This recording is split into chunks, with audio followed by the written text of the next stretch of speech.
Hi friends, welcome to நம்ம channel கோபுரம். நான் தான் உங்கள் ஹேமச்சந்திரன் நம்ம சித்ரா.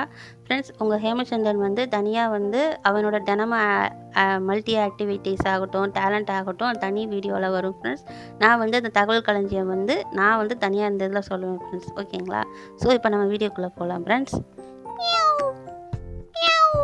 ஆமாம் ஃப்ரெண்ட்ஸ், இன்றைக்கி தகவல் சர்வதேச உலக பூனை தினம். ஸோ இதை பற்றி தான் ஃப்ரெண்ட்ஸ் ரொம்ப இன்ட்ரெஸ்டிங்கான தகவல்லாம் பார்க்க போகிறோம்.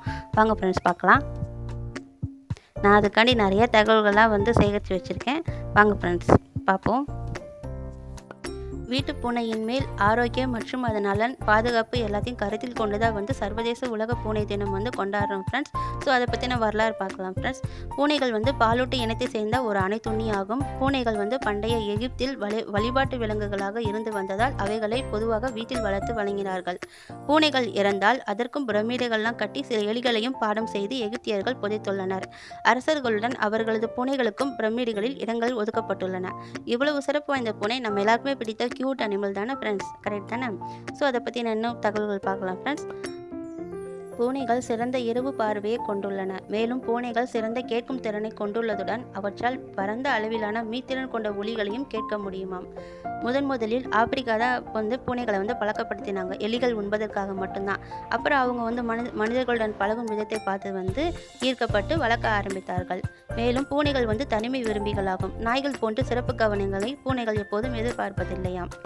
பூனைகள் வேகமாக மனிதர்களிடம் பழகக்கூடியவை. தனது அன்பினை வெளிப்படுத்த வாலை ஆட்டியும் உரசையும் தெரியப்படுத்தும்.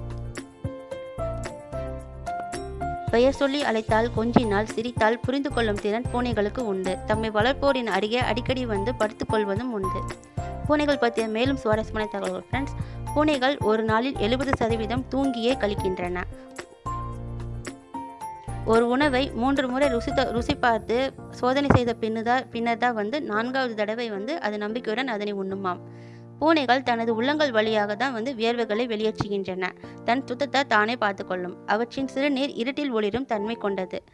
பூனைகளால் இனிப்பு பொருட்களை ருசிக்க முடியாது. பெண் பூனைகள் வலதுகால் பழக்கமும் ஆண் பூனை இடதுகால் பழக்கமும் கொண்டவைகளாக இருக்கும். பூனைகளுக்கு காலர் எலும்புகள் என்று சொல்லக்கூடிய கழுத்துக்கும் தோலுக்கும் இடையேயான எலும்புகள் கிடையாது. பூனைகளால் கடல் நீரை குடிக்க முடியும். அதன் சிறுநீரகங்கள் உப்பை வடிகட்டும் அளவிற்கு திறன் கொண்டவையாம். ஸோ இவ்வளவு சிறப்பு வாய்ந்த பூனைக்குட்டியை யாருக்கு தான் ஃப்ரெண்ட்ஸ் பிடிக்காது, கரெக்டு தானே? ஸோ நாய்கள் மாதிரி தான் பூனையும் நம்ம மேலே பாசமாக இருக்கும். ஸோ பூனை நேசிக்கிறவங்க எல்லாத்துக்குமே இந்த வீடியோவை நான் டெடிகேட் பண்ணுறேன் ஃப்ரெண்ட்ஸ். ஓகேங்களா? ஹாப்பி பர்த்டே பூனைக்குட்டி. ஃப்ரெண்ட்ஸ், அப்புறம் நம்ம பார்க்க போகிறது எழுத்தாளர் அவர்களை பற்றி தான். இவங்க கரிசல் நில எழுத்தாளர்கள் என்று சொல்லப்படும் படைப்பாளிகளில் ஒருவர் தமிழ் எழுத்தாளர் திரு சோ தர்மன் அவர்களை பற்றி தான் பார்க்க போகிறோம்.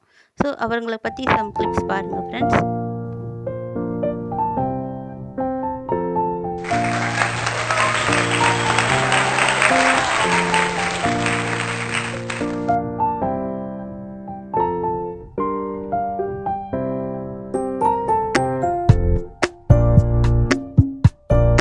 ஃப்ரெண்ட்ஸ், இவங்க ஒரு மிகச்சிறந்த எழுத்தாளர் ஃப்ரெண்ட்ஸ். நிறைய நூல்கள் எழுதியிருக்கிறாங்க. எல்லாமே தனிச்சிறப்பு வாய்ந்தவை ஃப்ரெண்ட்ஸ். நம்ம உழைப்புக்கு ஏற்ற பலன் நிச்சயம் ஒரு நாள் கிடைச்சே தீரும். அது என்றைக்குமே வீண் போகாது. ஸோ அதே மாதிரி தான் எழுத்தாளர் சோ தர்மன் அவர்களுக்கும் அவருடைய முயற்சிக்கும் அவருடைய கடுமையான உழைப்புக்கும் கிடைச்ச வெற்றி தான் சாகித்ய அகாடமி விருது. ஃப்ரெண்ட்ஸ், இந்த அற்புதமான நூல்கள்லாம் நமக்கு கொடுத்ததுக்கு ஃபஸ்ட்டு நம்ம அனைவரது சார்பிலையும் நான் நன்றி தெரிவித்துக் கொள்கிறேன் ஃப்ரெண்ட்ஸ். நன்றி ஐயா. ஃப்ரெண்ட்ஸ், இவர் எழுதிய அனைத்து நூல்களும் நம்மளும் படித்து வாழ்க்கையில் பயன்பெற்று முன்னேறுவோம். Thank you friends. ஃப்ரெண்ட்ஸ், இதே மாதிரி நம்ம சேனலில் வர எல்லா வீடியோஸும் பாருங்கள். மறக்காமல் சப்ஸ்கிரைப் பண்ணுங்கள். கண்டிப்பாக உங்களுக்கு பிடிக்கும் ஃப்ரெண்ட்ஸ். Thank you friends.